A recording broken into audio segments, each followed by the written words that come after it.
NKTV বাংলার খবরের জেরে নড়ে চড়ে বসল রেল।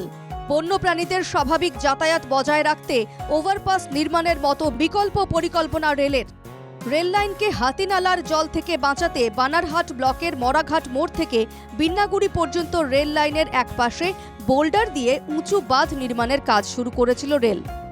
হাতি ও বন্যজন্তুদের হাই সেন্সিটিভ করিডোরে এই বাঁধ নির্মাণ হলে হাতির যাতায়াতের পথ বন্ধ হবে, পাশাপাশি হাতি লোকালয়ে ঢুকে পড়বে। এই খবর করেছিলাম আমরা। বন দফতরের আপত্তির কারণে আপাতত সেই নির্মাণ কাজ বন্ধ হয়।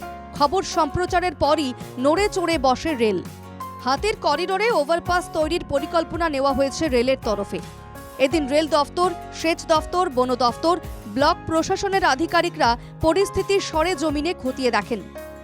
বন্যজন্তুদের স্বাভাবিক যাতায়াত বজায় রাখতে ওভারপাস নির্মাণের মতো বিকল্প পরিকল্পনা নেওয়ার পাশাপাশি নির্মাণের পর বন্যজন্তুদের পক্ষে এই নির্মাণ পেরিয়ে যাতায়াত সম্ভব কিনা তা নিশ্চিত করে পরবর্তী সিদ্ধান্ত নেওয়া হবে, জানালেন এসিএফ সঞ্চিতা শর্মা।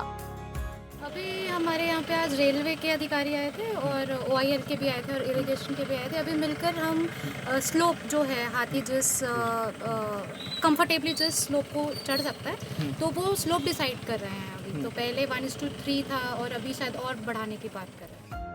কাজ বন্ধ করে দেওয়া হলেও হাতি করিডোরে বাঁধ নির্মাণ নিয়ে মুখ খুলতে চায়নি রেল। জলপাইগুড়ি থেকে রাজীব মুখার্জির রিপোর্ট, এনকেটিভি বাংলা।